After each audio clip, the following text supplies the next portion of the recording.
Decide for yourself.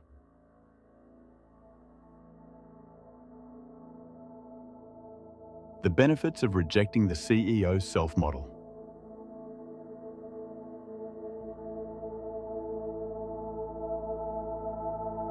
You've probably heard the saying, be the CEO of your own life.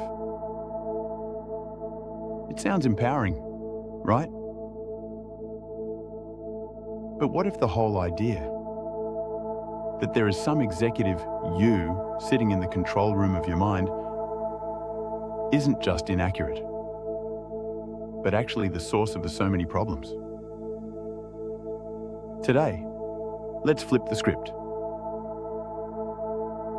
Let's look at what happens when you stop trying to be the CEO and start letting the whole organization of you run as it was designed to, dynamically, fluidly, and interdependently.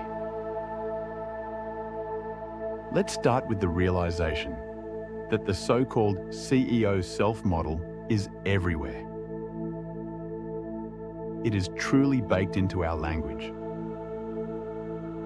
We say things like, I decided, I control my emotions, I'm managing my thoughts.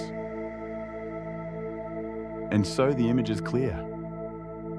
One little homunculus inside your head, pulling levers, issuing orders, and managing departments called emotion, memory, and behavior. But cognitive science and contemplative traditions, from Buddhism to modern neuroscience, are starting to agree on something extraordinary. That there is, in fact, no single CEO in charge of your life. And there never was. What we call the self is more like an ongoing meeting, a flexible conversation among countless mental processes, all interacting in real time. So what happens when you reject the CEO model?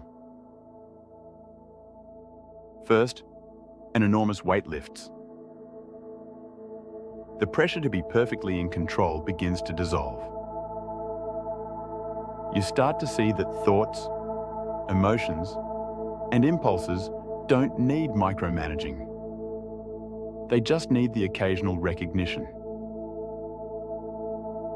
Like weather patterns, they arise, move, and fade according to conditions.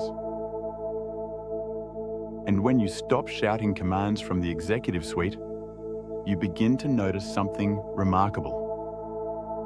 Things run better. Clarity, calm, and even insight emerge naturally when you stop trying to run the show. In Zen, this is called Mushin. No mind? It doesn't mean the absence of mind. It means the absence of an absolute controller. It's the mental equivalent of a jazz musician improvising. Completely present, completely responsive, and not clinging to any single plan. Neuroscience backs this up. Most decisions are made long before we're aware of them.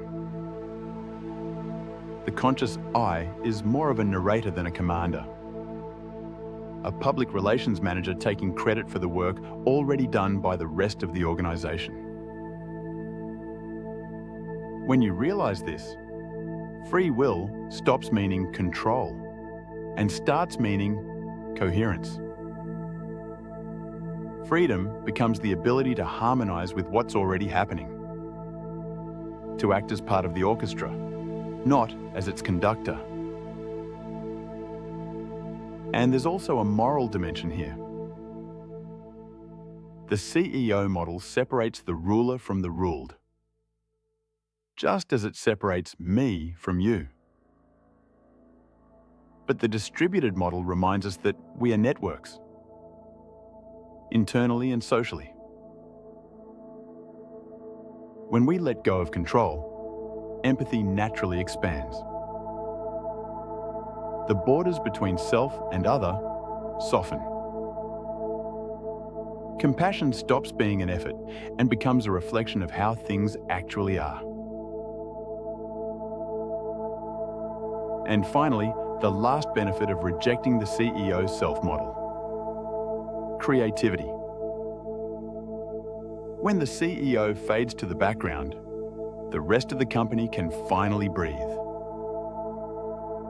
New ideas, new associations, new forms of expression can rise without fear of executive veto.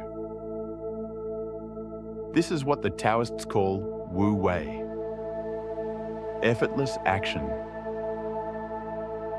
You're not forcing life. You're letting life move through you. The brush paints, the body moves, the inside appears, without the tyranny of the manager demanding credit. So, can we now summarize the benefits of rejecting the CEO self-model?